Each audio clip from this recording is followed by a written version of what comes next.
Hello and welcome to Talkin Baseball. It is the midweek episode. We're going back to our roots, labor pod, also dumb injuries and something else. Let's do it.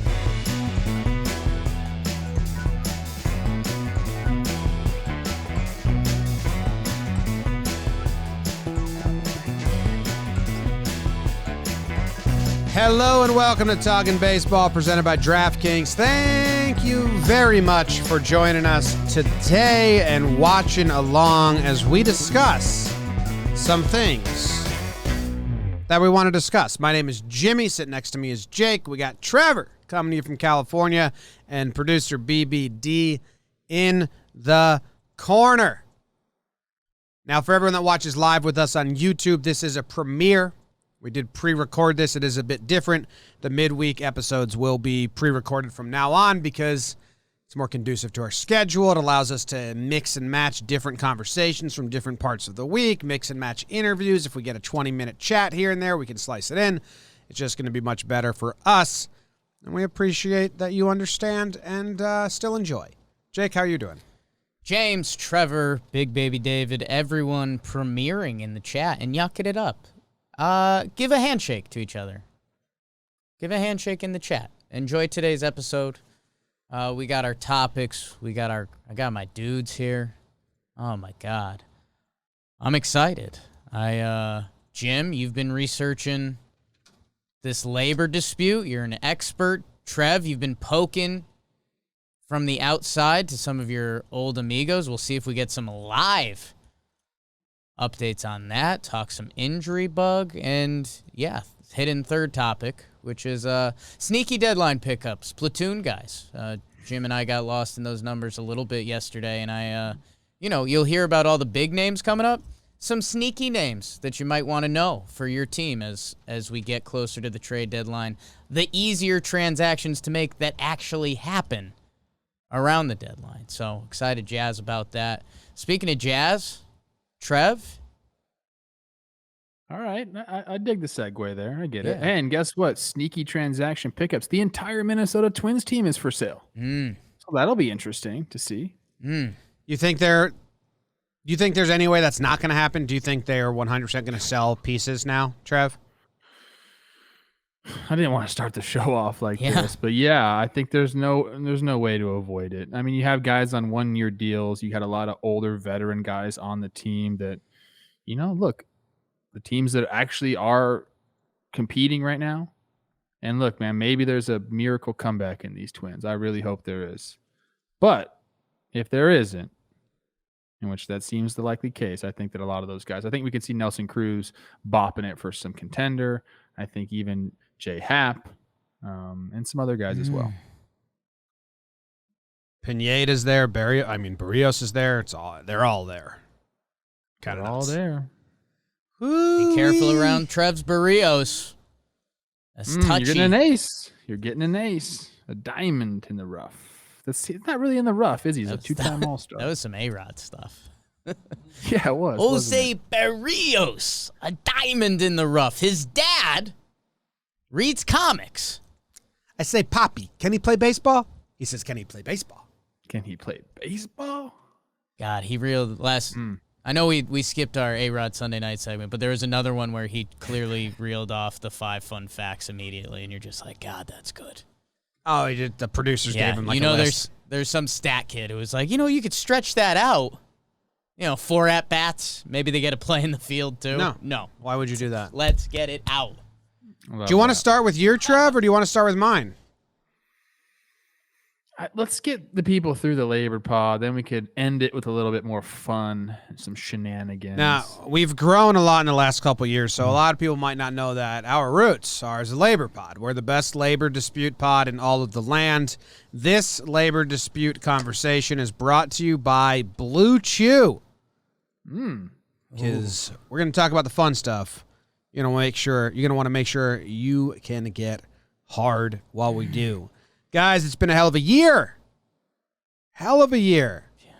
Lot going on. We'll talk about that because the labor stuff is all about it. And Blue Chew can help you get back to feeling young again. It's a unique online service that delivers the same active ingredients as Viagra and Cialis, but in chewable form and at a fraction of the cost. The tablets help men achieve harder, stronger erections to combat all forms of ED. Blue Chew is an online prescription service, so there's no doctor's visits, no awkward conversations, no waiting in line at the pharmacy, and it ships right to your door in a discreet package. The process is simple. Sign up at BlueChew.com, consult with one of their licensed medical providers, and once you're approved, you'll receive your prescription within days. The best part, Trev, it's all done online. Blue Chew's licensed medical providers work with you to find the right ingredient and strength for your prescription. Don't like swallowing pills? No problems here.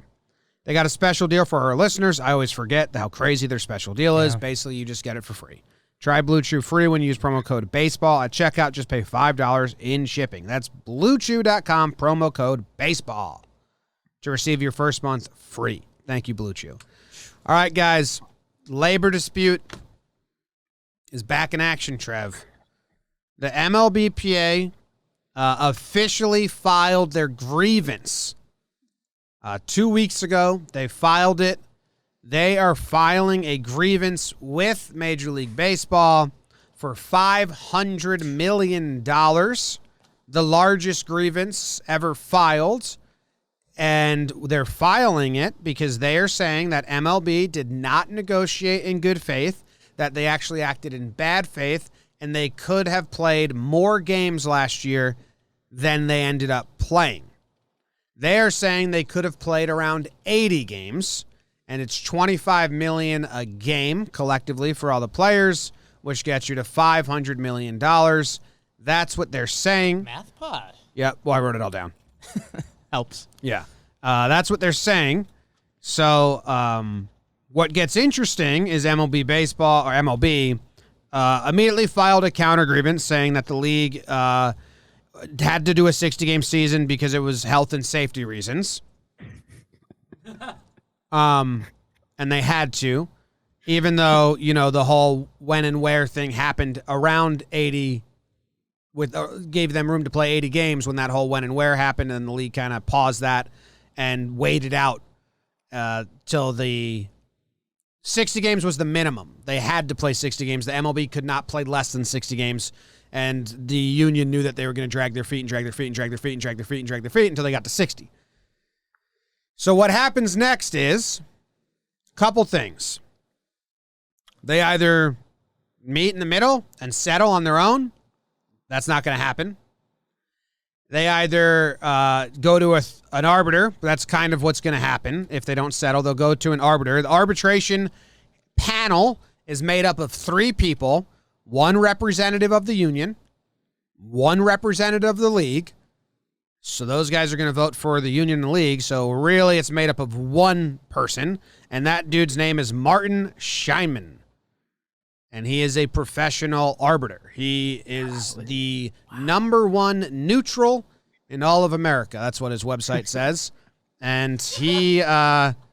Wait, what? Is that really what it says? Yeah, like the number 1 neutral in America. And he is. This is... he's been a professional arbiter since 1979 and has mediated more than 1,000 business and employment disputes worth nearly $10 billion.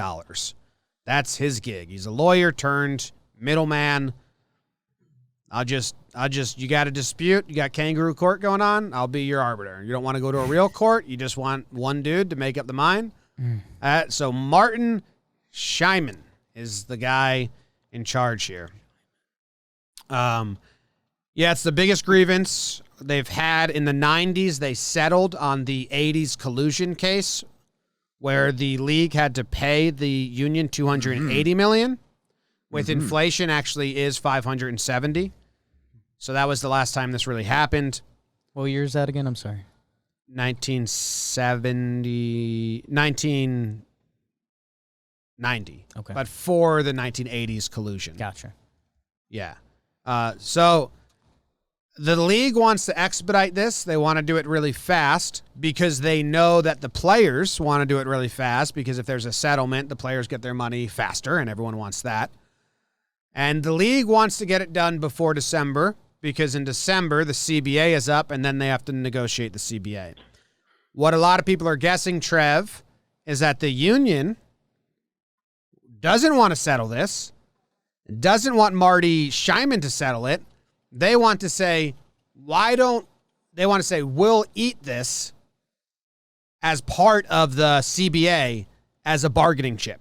So a lot of people think the union just filed this to use as a chip in the CBA, saying, you know what, if you give us this and this and this in the new deal, we'll drop the $500 million lawsuit. The union's going to deny that because they can't really publicly admit that that's their plan. I believe that that's their plan. I think this won't get settled. It'll just get absorbed by the big collective bargaining agreement. So that's kind of everything that's going on. I find this stuff interesting. I know that we've talked about it a lot. Trev, you were part of the MLBPA for a while. You have a lot of friends on that side of the fence. What are your thoughts on all this?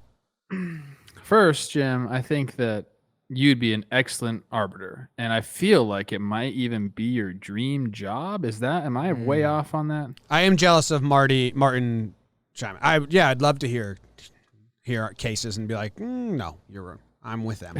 Yeah, that's exactly. Seems like a great position if you want to make some cash under the table too, and just like a professional, I get bribe money job. Wow. Hey. No way Marty does this. Marty does not do that. $500 million in the balance. If you're MLB, throw him $50 mil. Jimmy, this is the number one Marty neutral doesn't in do America. that. How does Marty get paid? That's kind of my first question. Is he get a percentage of the? Is he getting a percentage of that 10 bill? Or he probably bills him hourly. And a percentage. The MLB just fired the last arbiter that they were using. Either side can fire the arbiter at any time if they think he's being swindled or they get a bad feeling, is what I read, which I thought was wild. Yeah. Gotta have some rules around that. Yeah. Yeah, this is I think we knew this was coming because like you mentioned, Jim, in that beautiful opening there was enough time to play more games.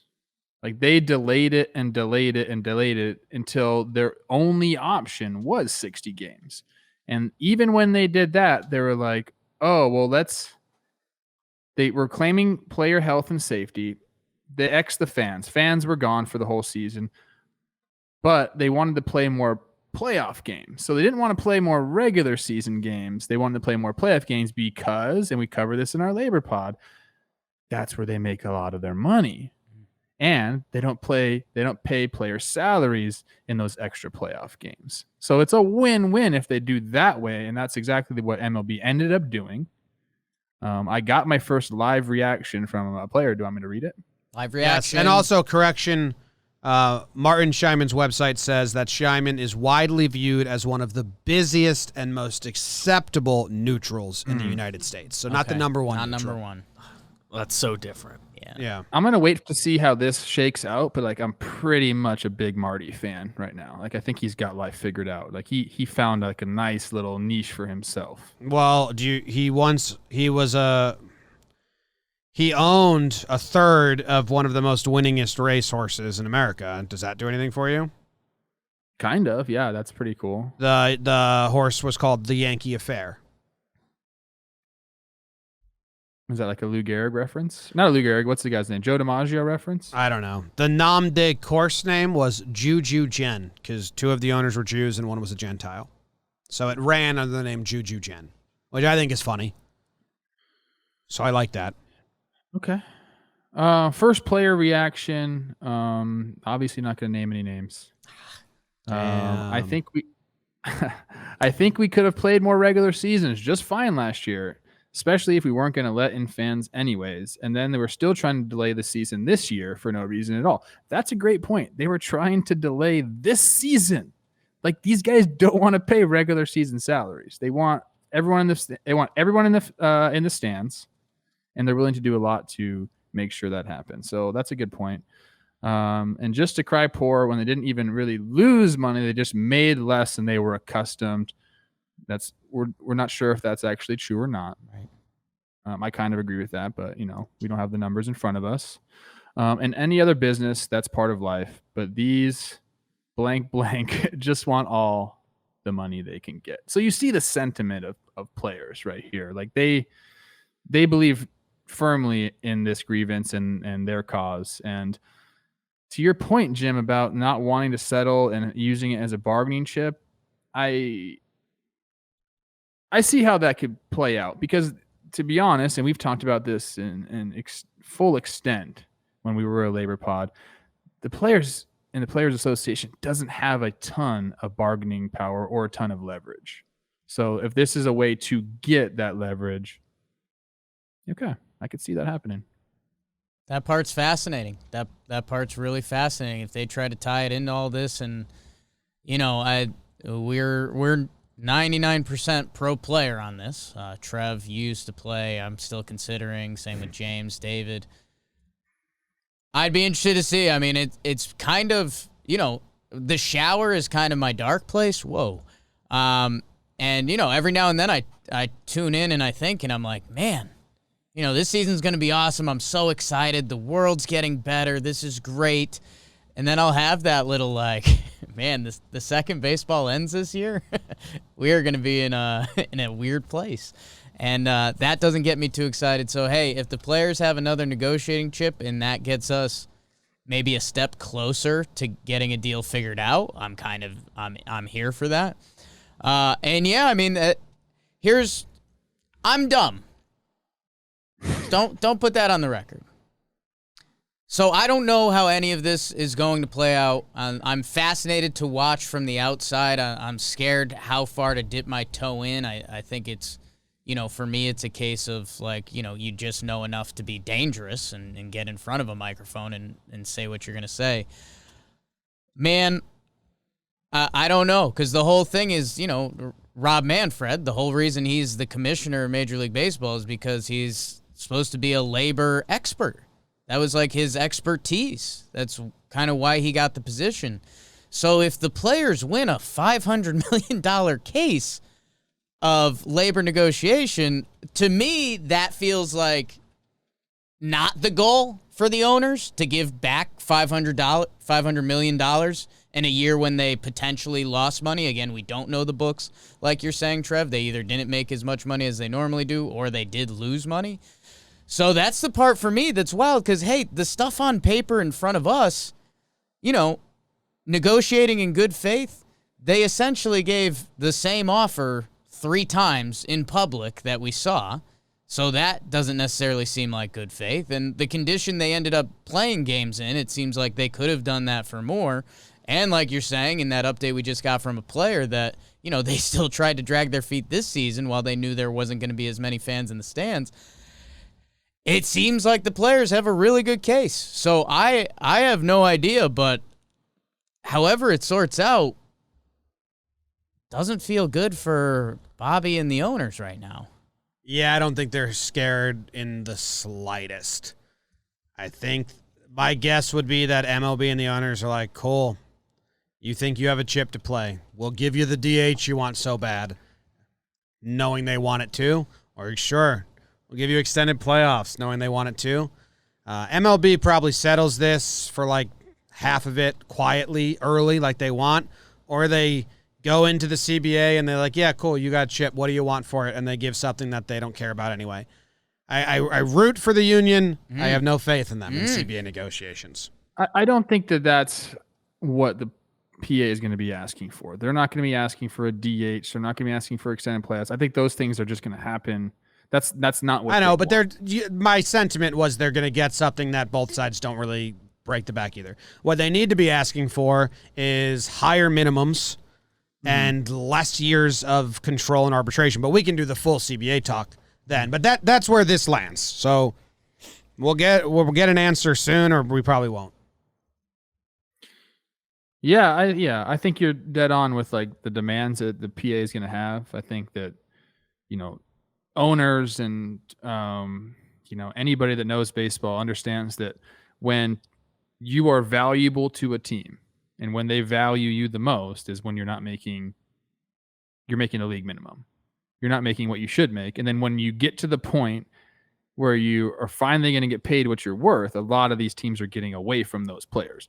Clearly, that's just not right. And the whole thing needs to be restructured. I think that is going to be the main focal point of these talks. There are going to be those things, the universal DH, expanded playoffs, Are we going to relocate Oakland? Are we going to expand teams? Like, there's going to be a lot of things that come into play during these talks. But, I just don't think there's really any way around this. Like, they're either going to settle it or the MLB is going to lose this. Like, it's pretty clear that they didn't act in good faith, and their motives and like their like reasoning, like they just didn't want to play any games with no fans in the stands, and they wanted to play the minimum amount of regular season games because that is when the salary is paid out to players. Yeah, from everything that we know, I don't think the MLB winning this if it stays as a isolated grievance, I don't think there's any way MLB can win. I'd really have to, get into what the number one neutral Marty's doing. Yeah. If he sides with MLB, or like what did you know that no one else knew? That's why I think this gets absorbed into the bigger CBA as just more leverage. That's what everyone wants. People are more interested in leverage than winning right now because the war hasn't started. Do you think it's just grabbing more soldiers? Do you think that the pandemic lessened the percentage of a lockout? Like these, and I'll say this because we know that there was a big hit taken, or at least they claim a big hit was taken on the MLB owner side. So they don't want to. How could they want another lockout where they're going to go, what they think is going to be a 2-year thing maybe? They don't want to go another 2 years and not make a profit. But they won't lose money. They lost money because they had to pay players and stadium crew and travel and less games.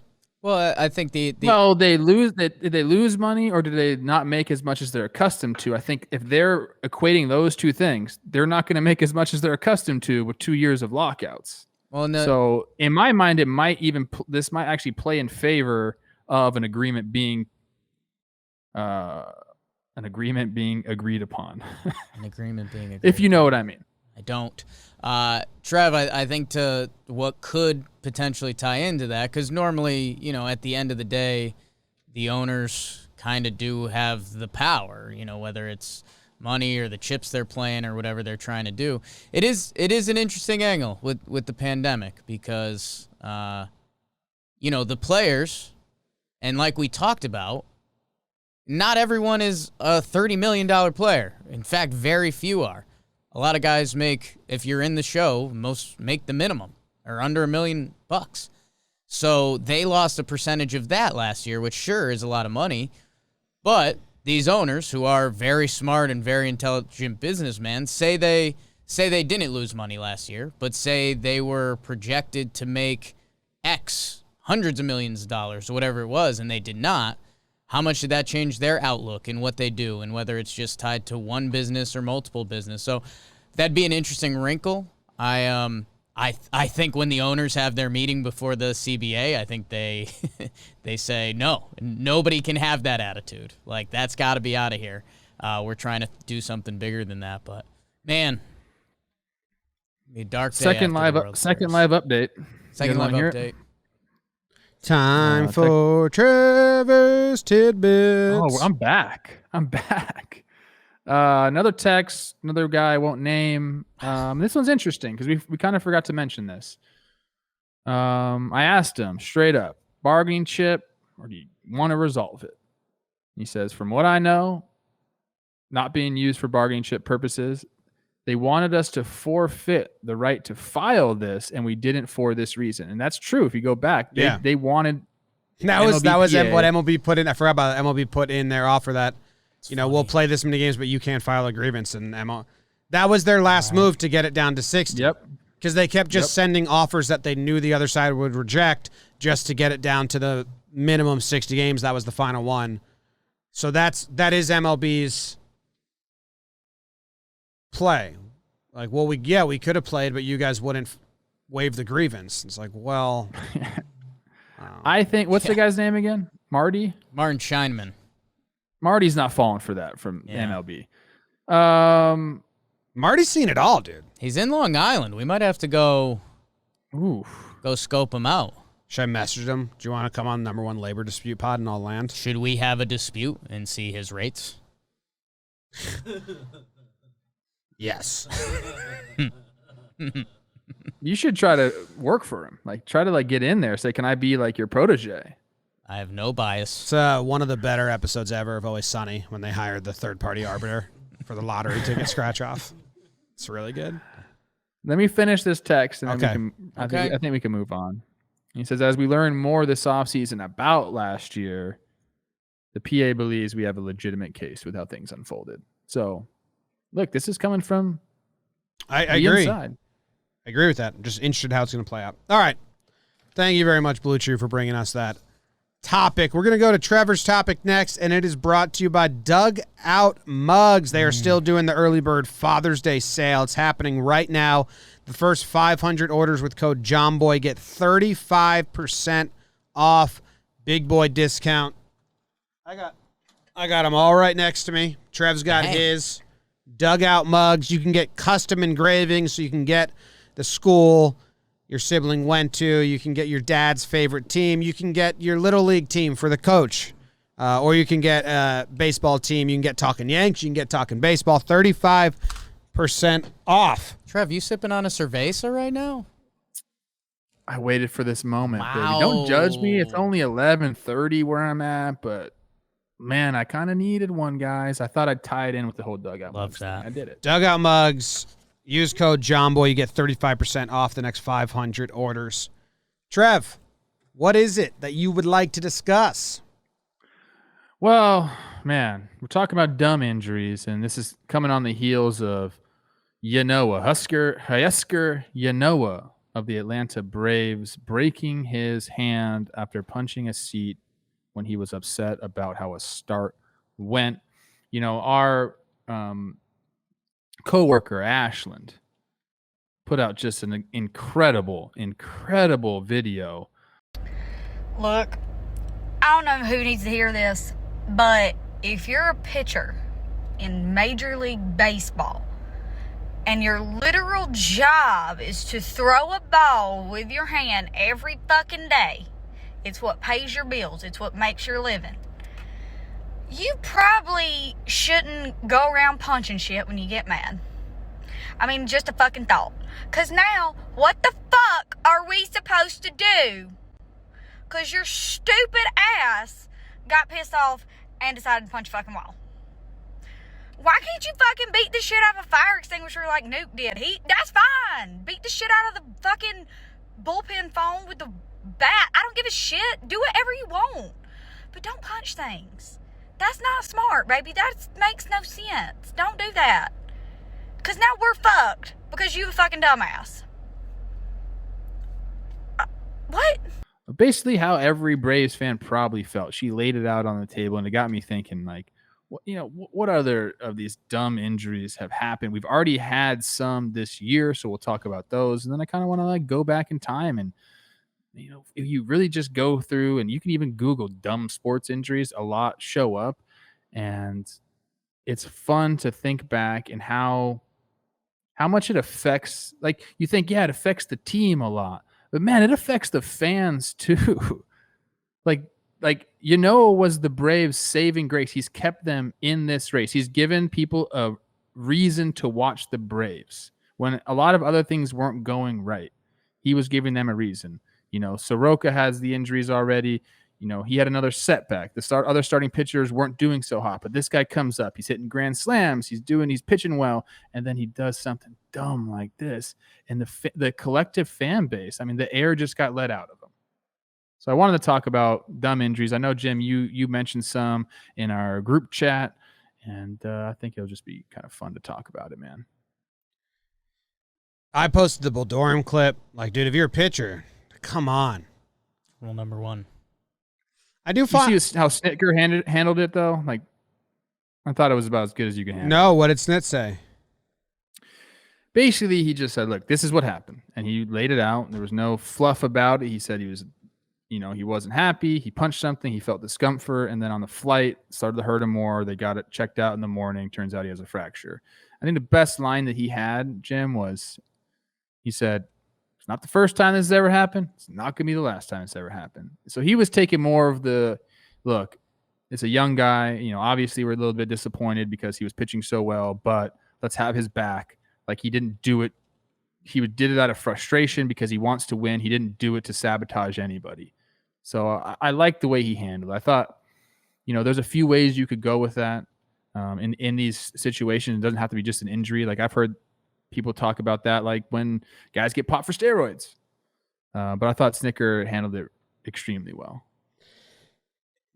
All the weird injuries. So like that one's, I think, and Kevin Brown did that, and that one is frustrating as a fan because of all the weird injuries that we can like reflect on, punching something because you're angry is very controllable and very something that like as a fan base or even Snit off mic says like, come on, dude. Same with Luzardo slamming his hand playing video games. Like, I know that's kind of routine, but still, like, just control your frustration because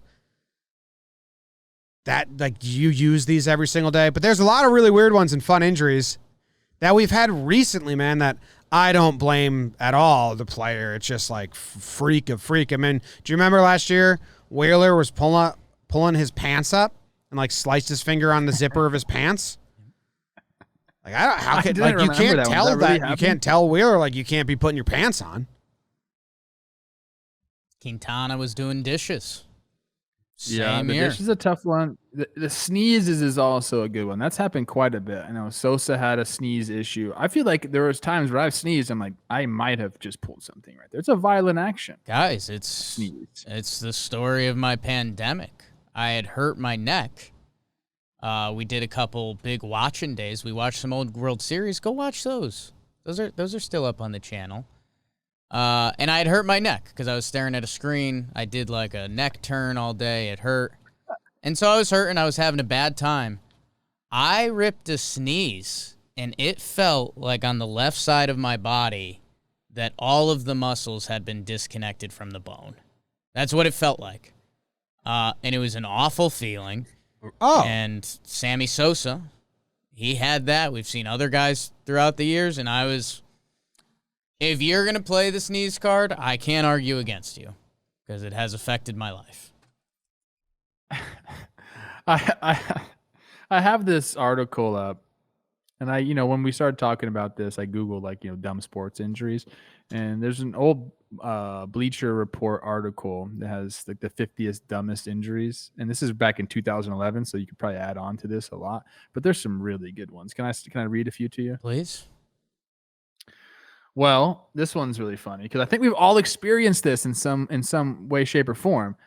Brett Barbary of the Florida Marlins missed a game because he made some nachos. And when he made those nachos, he wanted to have some peppers on it and some hot sauce. Well, he ate them, forgot to wash his hands afterwards, and then touched his eyes and missed the game because his eyes were so burnt from the hot sauce. That's a funny one, man. Jeremy Alfelt he was separating frozen hamburgers with a knife and cut his finger. That's such a relatable, frustrating feeling. Can't argue that. So frustrating. I mean, come on. David Cohn, your guy, is on this. You guys want me to tell you what happened to him? Do you know the story? I'll know it when you tell me. I don't know it right now. He got bit by his mom's dog. Yes. Yeah, I remember that now. That's funny. And who they called up, El Duque, called him up for the minors to make a start for David Cohn.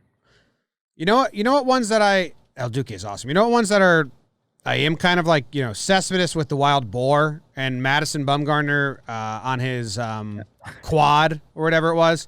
Those and Aaron Boone playing basketball.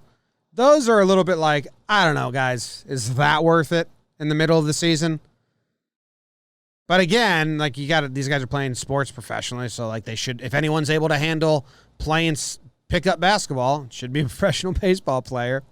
But it is funny that that's in their contract. I mean, Barry Zito couldn't surf because it was in his contract that he couldn't surf while he was a San Francisco Giant. Lost all of his zen. Joel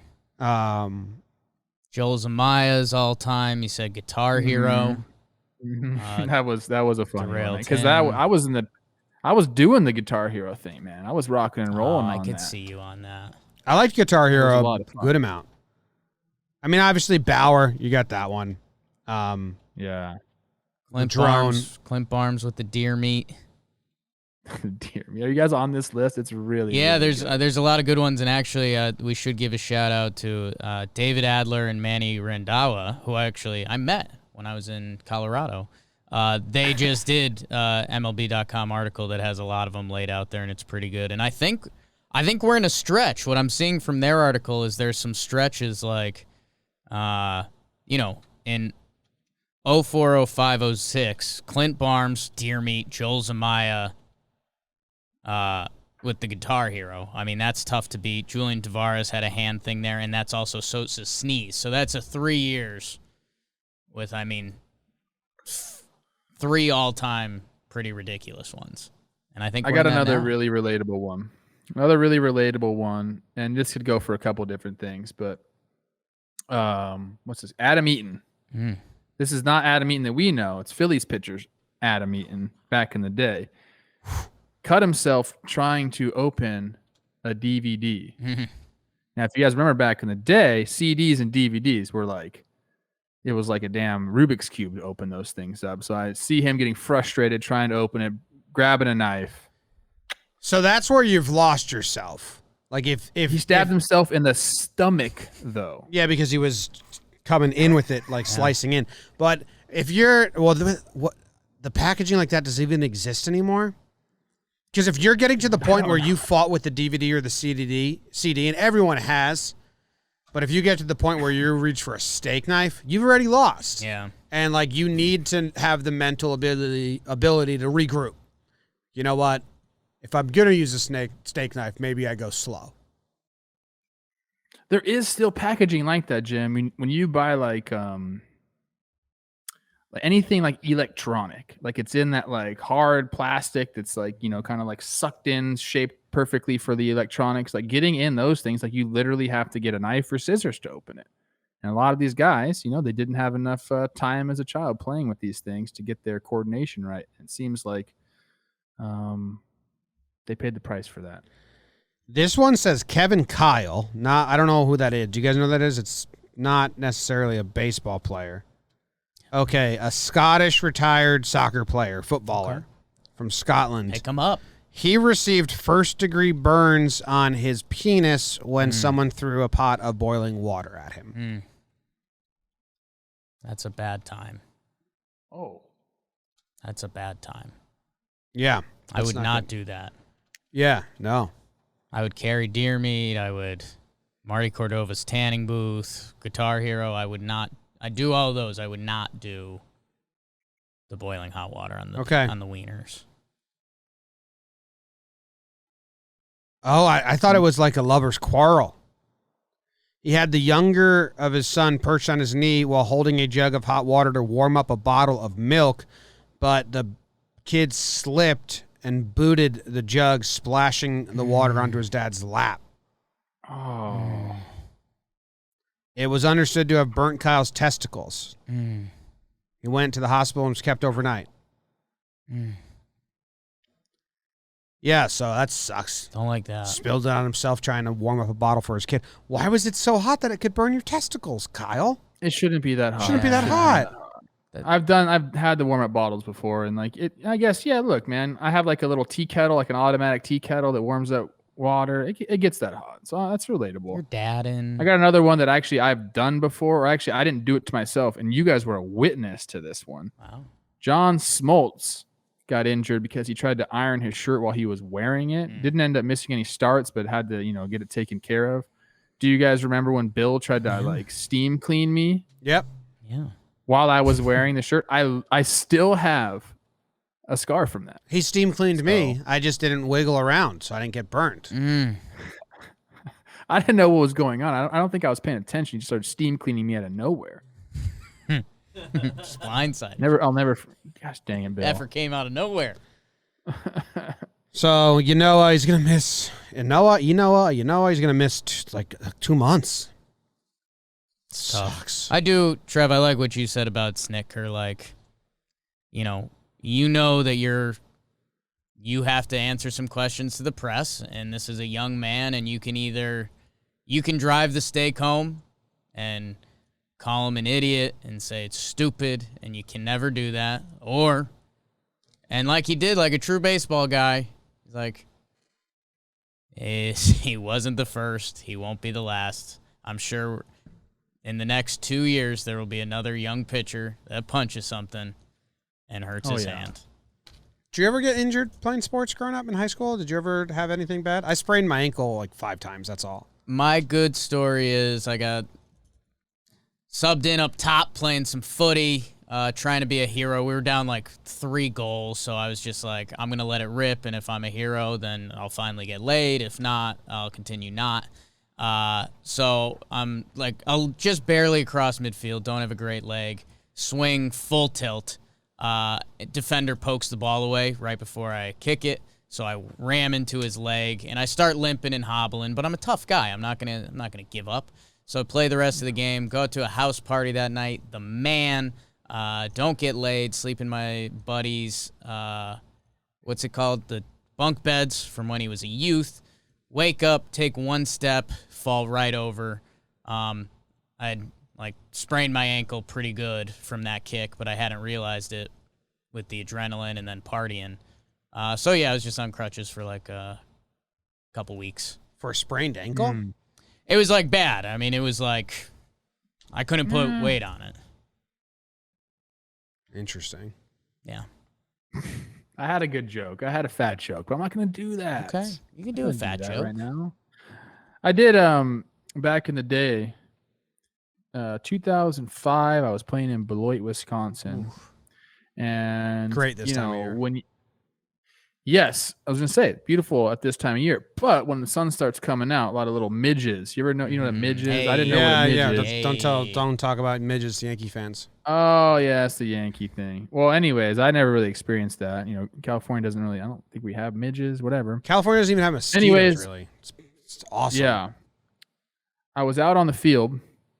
And man, I don't know if it was a midge or whatever the hell kind of bug they had out there, but I got a bug directly into my eyeball. Ooh. Like, one that just like flies right into it. Bro. So I had to call, I'm playing shortstop. I had to call timeout. I'm like, time? Like, I can't, like, I'm like this trying to get a bug out of my eye. Trainer comes out. Manager comes out. They're trying to get this bug out of my eye. Can't freaking open my eye because obviously there's something in there. I had to come out of the game. They couldn't get it, and it just was taking too long. They just said, "All right, dude, let's just bring it to the clubhouse." That one took a while for me to for it to die down. I got made fun of a lot for that one. That's Trev. A couple of years ago, my Twitter account wasn't as popular, but it went super viral at the time. A bug flew into the umpire's ear, and the umpire just ran to the dugout in the middle of the game in the Yankee game. And Dono, the Yankees trainer, had to get tweezers, and everyone was like, "What's he doing? What's he doing?" And they pull it out, and it's a live bug. It was a moth. It was a moth. Huge. It was a moth. It was still alive. It was in his ear canal. They had to get it with tweezers. Ugh. I feel like everyone should be like, okay, like there are some dumb ones, like punching a chair is dumb, but I think everyone understands like the frustration. But then something like that happens, like you got to be like kind of like shit happens. Oh yeah. Like there's gonna be some times where like you get a bug in your eye and have to come out of the game. Although that's pretty embarrassing. I appreciate you. I got sharing. labeled as soft. I appreciate you as someone who gets referenced as soft a lot on this podcast. I appreciate you sharing that, Trev. Yeah. Well, that's some injury talk. Also, I already know there's going to be some people like, California has mosquitoes, Jimmy. Like, compared to New Jersey and Illinois and anywhere else in the country, like, you don't. Go in the Connecticut woods Go in July. the Connecticut woods and yeah. Yeah. Says the tough I love Connecticut. that you have to preemptively like tell people like don't be dumb. Well, I've lived both places, so I've said that, and then my friends in California are like, we have mosquitoes. I'm like, dude, in Connecticut and New Jersey summer, if you don't have at least 2 mosquito bites on you, you wear long sleeves at all times from June to the end of September. Like you just have, especially Jake. He's a goddamn magnet. I hate bugs. It's and different. They love me. Yeah. All right. Jake's conversation is brought to you by Manscaped. Speaking of like harming yourself in a bad way, you won't do it with Manscaped. They got no snags. Never gonna get you. We tried. Up. Jake tried to cut his dick off. It did not work. It's true. The Perfect Package 3.0 kit comes with the essential lawnmower, waterproof cordless body trimmer, and a ton of other liquid formulations to round out your grooming routine. It's the best trimmer to help you trim up the hedges. The trimmer features a cutting-edge ceramic blade to reduce grooming accidents thanks to advanced skin-safe technology. When you trim the hedges, the tree stands taller. Wow. Inside the perfect package, you'll also find Manscaped's Crop Preserver ball deodorant, making sure your balls are smelling majestic before your Tinder date. You'll also find the Crop Reviver ball toner or spray-on testy toner that's designed to make your balls smell irresistible. Jesus. Get 20% off and free shipping with the code Talkin at manscaped.com. Do yourself a favor and always use the right tools for your bush trimming experience. Get 20% off and free shipping with the code Talkin at manscaped.com. 20% off with free shipping at manscaped.com. Use code Talkin to unlock your confidence. Man. They got you. Well, I was going to make a joke about how every time Jake used the ball toner, BBD's always like, oh, I can't resist clamoring for Jake's balls, but I don't know if you can make that joke, so I was going to say, whenever Jake walks through the office with that ball toner on, everyone's just grabbing away. It's so irresistible, but, you know. Jake, what do you want to talk about? When I have to step down from our human resources department, that person is going to have a tough day. I mean, you can't talk about some balls anymore. BBD likes my balls. Everybody's Let's got get balls. over it, God. America. And our Canadian listeners, Europe, South America. Guys, I Australia. Wasn't sure how much meat you guys had for your topics. It was a lot of meat. Even some deer meat got involved. But I went Jakey deep cuts, and me and Jimmer, we had a nice moment. We were in the room. The kids in the office were all chatting and working. It was nice, and we were the old men locked in the studio just looking at baseball things. And we were trying to find some stats. Some idiot tried to call us out on the Pujols versus lefty stuff, and I had to get him the numbers on it. He went back to 2017 on it, and it made him not look so good. In the past 3 years, Albert's been above league average against lefties, and he showed some of that last night in his first game with the Dodgers, a little RBI single. How you doing, Albert? And it got me thinking, we found on Baseball Reference the best way to find splits, and I think my brain started spinning a little bit. As this trade deadline approaches, we're all going to get sucked into the big names, the Chris Bryants, the guys that we've already been hearing about all year. But I think this year, with the lack of hitting, I think teams can kind of diagnose some things a little more and say, like, hey, we need a guy that can hit lefties. We need a guy that can hit righties. Guys that are on smaller contracts or the final year of their contract. Those are the guys that actually get moved. How many years do we approach the deadline and it's, didn't happen. So I wanted to find some guys with some pretty nice platoon numbers that if you're a team out there and you need an outfielder that hits righties pretty well, a couple names you could put on your radar. If you need a catcher that can hit lefties pretty well, I got a couple names on your radar. So I wanted to bring out a couple guys. So let's get the lefty mashers first. So obviously the weaker side of the platoon. Chris Bryant, crazy numbers, by the way, so we'll see if he ends up getting traded. But a couple deep cuts for you guys to look for. If you need a first baseman, couple guys. CJ Cron? We never know. It's Crone. Bit of a lefty matcher. Like Moan. Like the whole ball situation. He's on the Rockies right now. Since 2018, CJ Cron, a 969 OPS versus lefties. Colorado's going to be selling. CJ ain't going to be expensive. That's a guy. If you're looking at your numbers around the trade deadline, you might need a stick. Watch out for him. AL2, maybe some DH at bats. The other guy around first base that stood out, a team that we're going to be a coin flip around, is Darren Ruff. He's on San Francisco, so I've already bought into them, but just something you should circle. Dude's got pretty good numbers. Lefty mashers you're looking at? These are the lefty mashers at first base. Okay. That I've got so far. I have a utility lefty masher if you want him. Okay. I want him. You'd get him for this year and next year. Okay.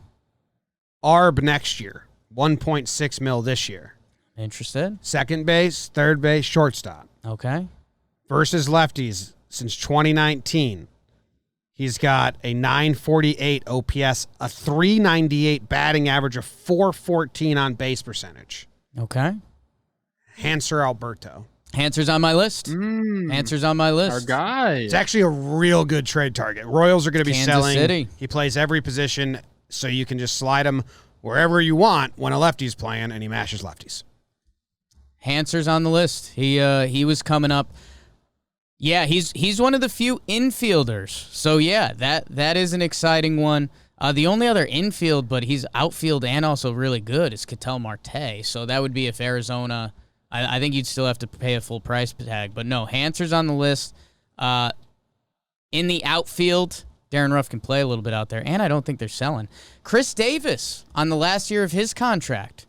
Crush can still hit lefties. I know his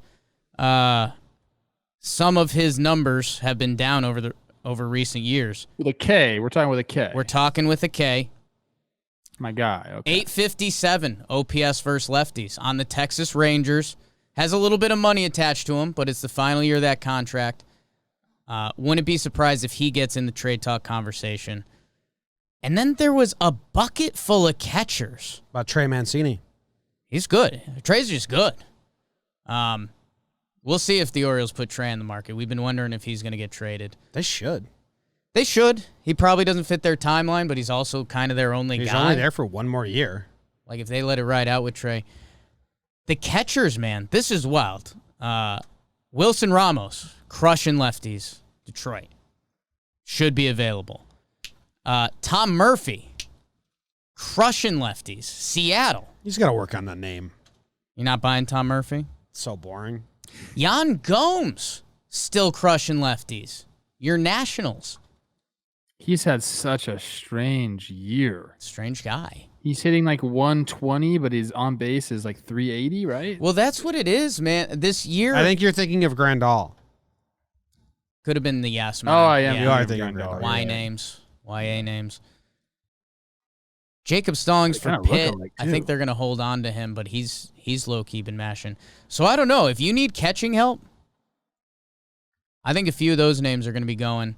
And the other guy who actually popped up on both lists that I think this team should be selling, Mitch Haniger could become a popular name. He's raking this year. His lefty numbers are pretty dominant, also pretty good against righty. I wouldn't be surprised if he gets a lot of hype coming up if Seattle does fall out. I know they just caught up all the young guys, so we'll see if they stay in the mix. But those were the big lefty guys. The guys I mentioned leaving out the big names, Chris Bryant and Nick Castellanos. If Cincy falls out, that'd be an interesting one. Great stuff. Yeah, I love the detective work. You're going deep diving for good platoon matchups. Easy. I like that, but I kind of think that this is going to be a year where everyone's dealt. Like with the uncertainty of the CBA coming up, the amount of teams that are going for it are not that many, right? Like there are some surprise teams. We'll see how it goes, coming closer to the deadline. But I think we're going to see like big names dealt this year. I love it. That'd be fun. Be a good podcast. We could cover it on our show. right here. Yes. Talk all about it. Right here.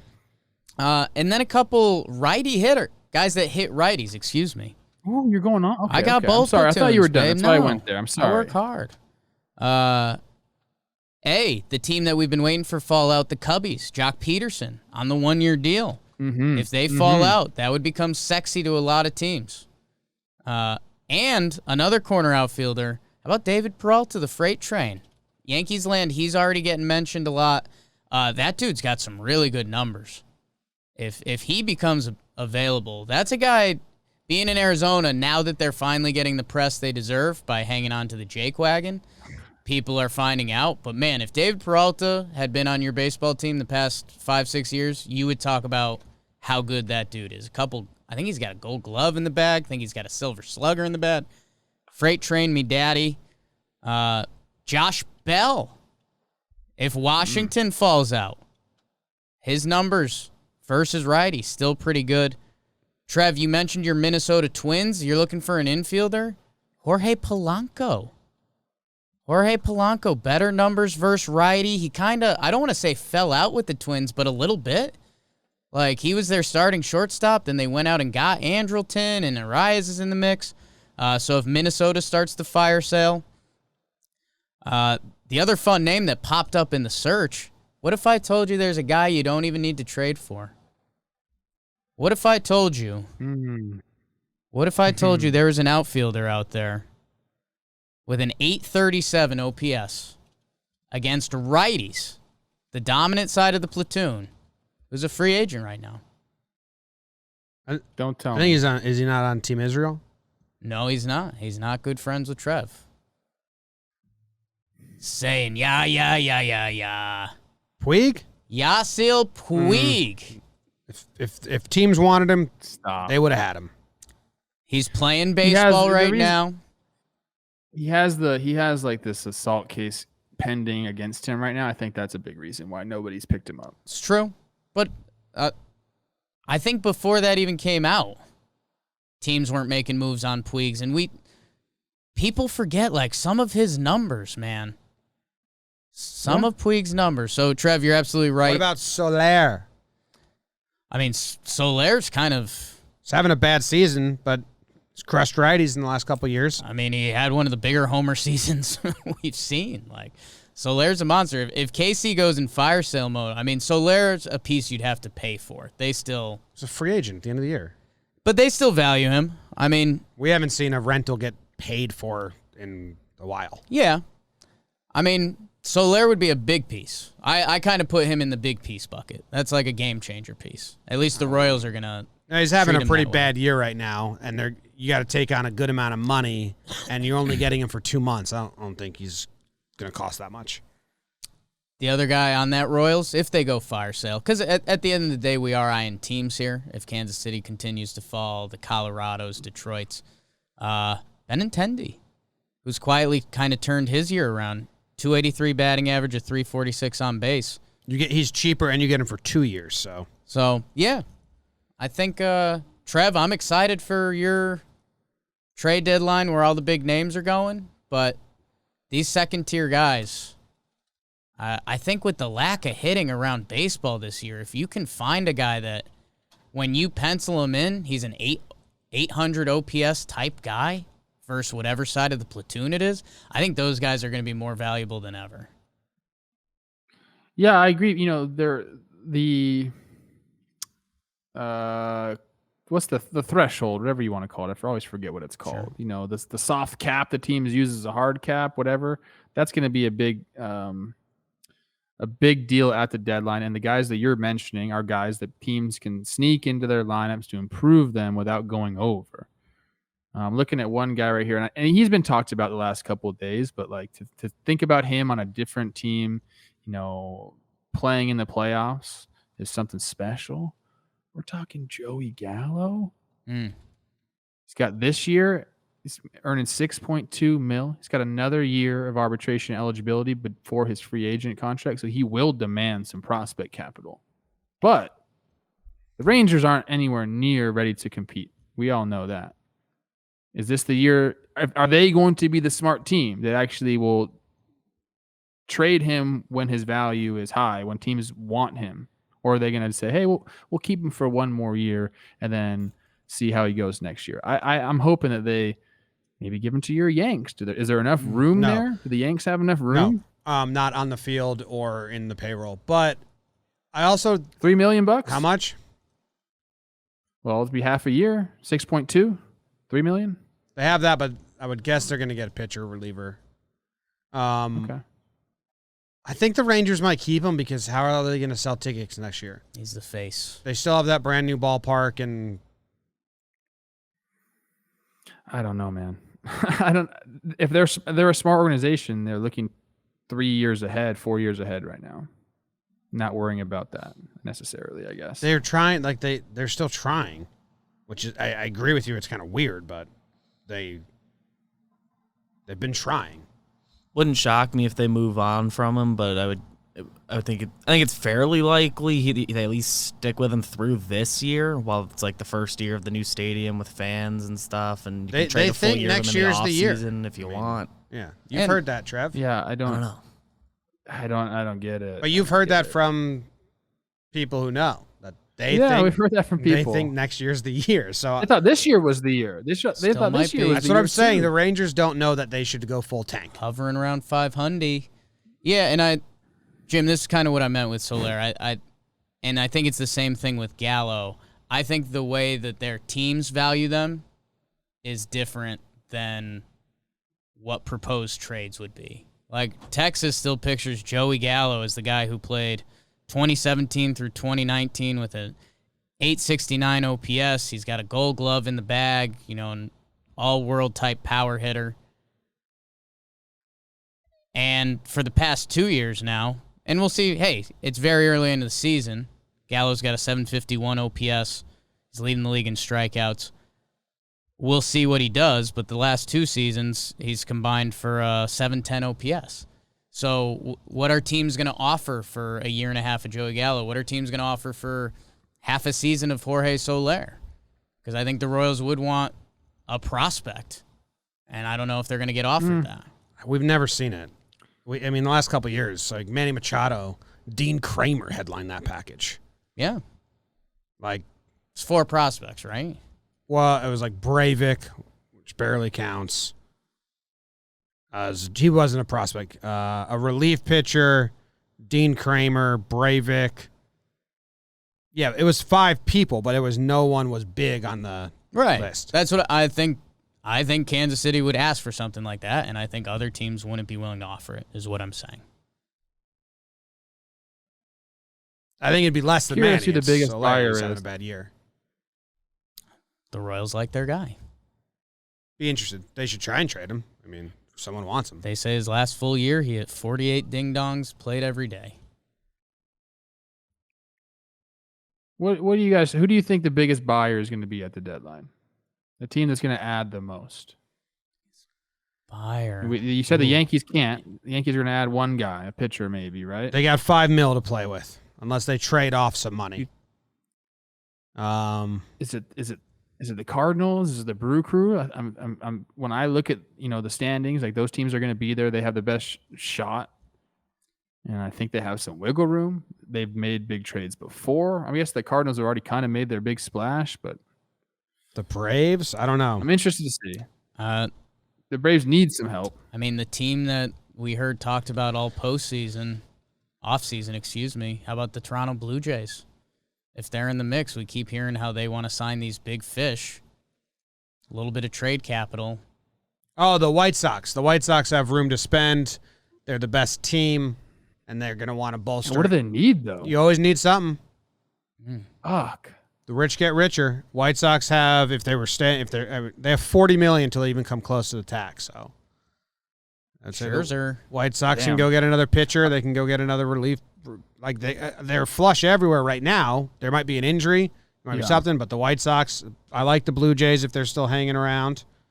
Your Sox, Trev. Cardinals. I was talking to a guy on the Twins last night. He said, the White Sox are so damn good. They don't even have, Lou Bob's gone, and who's the other guy that got hurt, tore his pec? Eloy. Forgetting his Eloy name right hasn't now. been there all year. Eloy and Lou Bob not even playing right now, and he's like, these guys are scary. Like they're that good. Right now, looking at they could go out and try to add something. looking at the payrolls and the standings. Blue Jays, Braves, Giants, White Sox, Cardinals. Teams that have room to add a lot of people.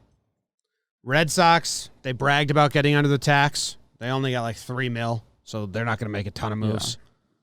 Yeah. Yankees only have 3 or so, $5 million.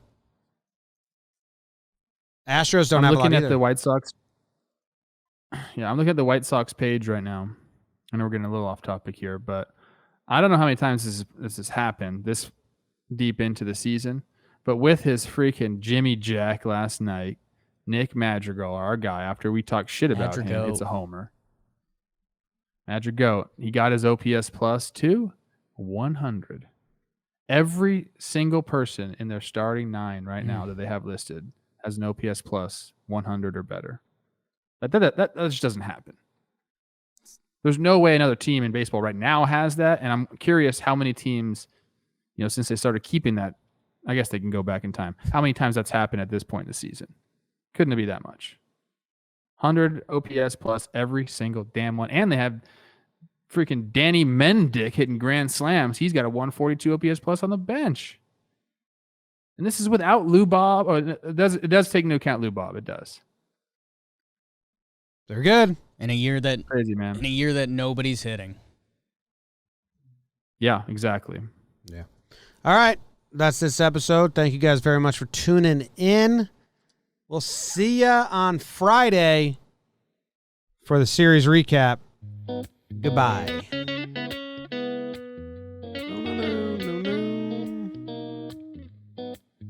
No.